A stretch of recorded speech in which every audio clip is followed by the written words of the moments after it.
رات کا وقت۔ أسمان رآل بعد الأأواء. چاند کبھی بادلوں کے پیچھے چھپتا ہے اور کبھی اپنی ہلکی روشنی برفانی چوٹیوں پر ڈالتا ہے۔ ہوا اتنی سرد ہے کہ سانس لیتے ہی پھیپھڑے جلنے لگتے ہیں۔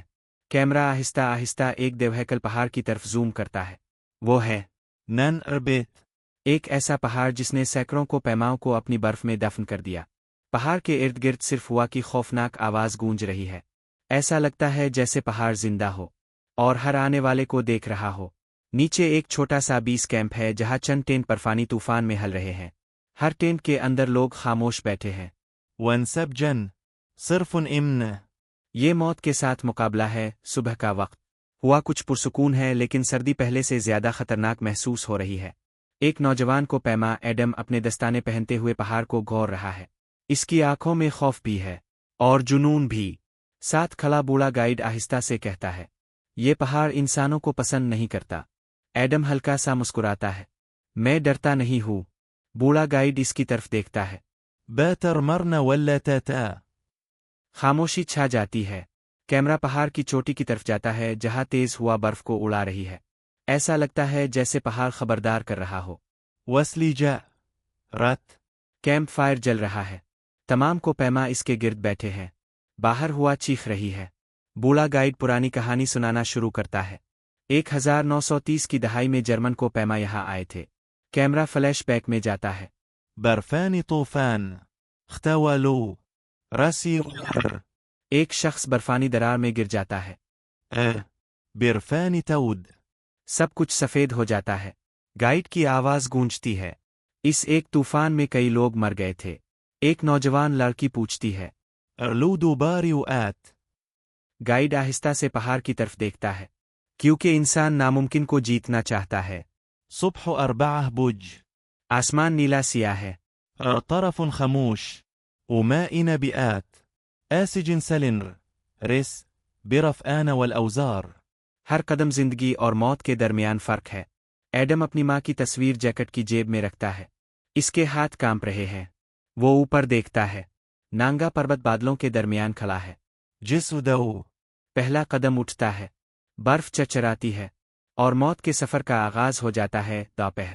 اب ٹیم ایک تقریباً سیدھی برفانی دیوار کے سامنے کھڑی ہے۔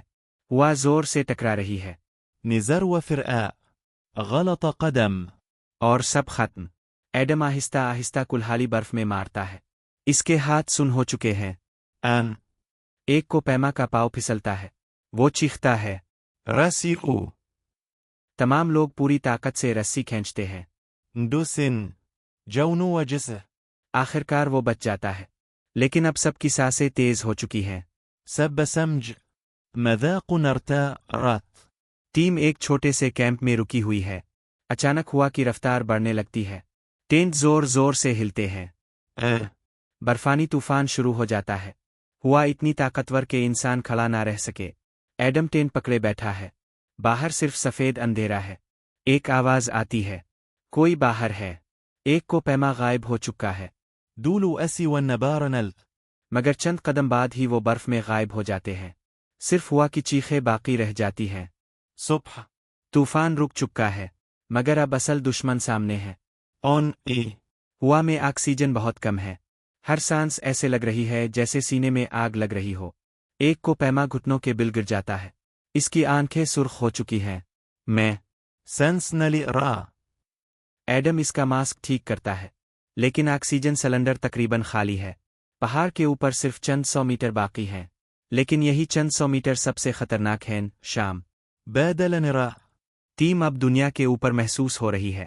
سورج کی روشنی برف پر پڑ کر سونے جیسی چمک رہی ہے، مگر خوبصورتی کے ساتھ خوف بھی موجود ہے۔ وانا انسان زيد در زندن رستا. ایڈم کے ہونٹ نیلے ہو چکے ہیں۔ اس کی آنکھوں کے سامنے دھند آ رہی ہے۔ مر. وہ چوٹی دیکھ لیتا ہے۔ صرف در قدم دور. اس کے چہرے پر امید آ جاتی ہے۔ ایڈم آخری قدم اٹھاتا ہے اور وہ نانگا پربت کی چوٹی پر پہنچ جاتا ہے۔ دنیا اس کے نیچے ہے۔ بادل سمندر کی طرح پھیلے ہوئے ہیں۔ ہوا زور سے چل رہی ہے۔ ایڈم کی آنکھوں میں آنسو آ جاتے ہیں۔ وہ چیختا ہے، ہم نے کر دکھایا۔ لن أسلمح. دور برف ٹوٹنے کی آواز آتی ہے۔ برفان تود. سب کے چہرے خوف سے سفید پڑ جاتے ہیں۔ پہاڑ آخری حملہ کر چکا ہے۔ کچھ دن بعد ریسکیو ٹیم پہاڑ پر پہنچتی ہے۔ ہر طرف خاموشی ہے۔ ہوا اب بھی چل رہی ہے۔ برف میں کچھ ٹوٹی ہوئی رسیاں دبی ہوئی ہیں، إعواج اور برف میں جمع ہوا ایک دستانہ۔ نانگا پربت دوبارہ جیت چکا ہے۔ کیمرہ آہستہ آہستہ اوپر جاتا ہے۔ پہاڑ خاموش کھڑا ہے۔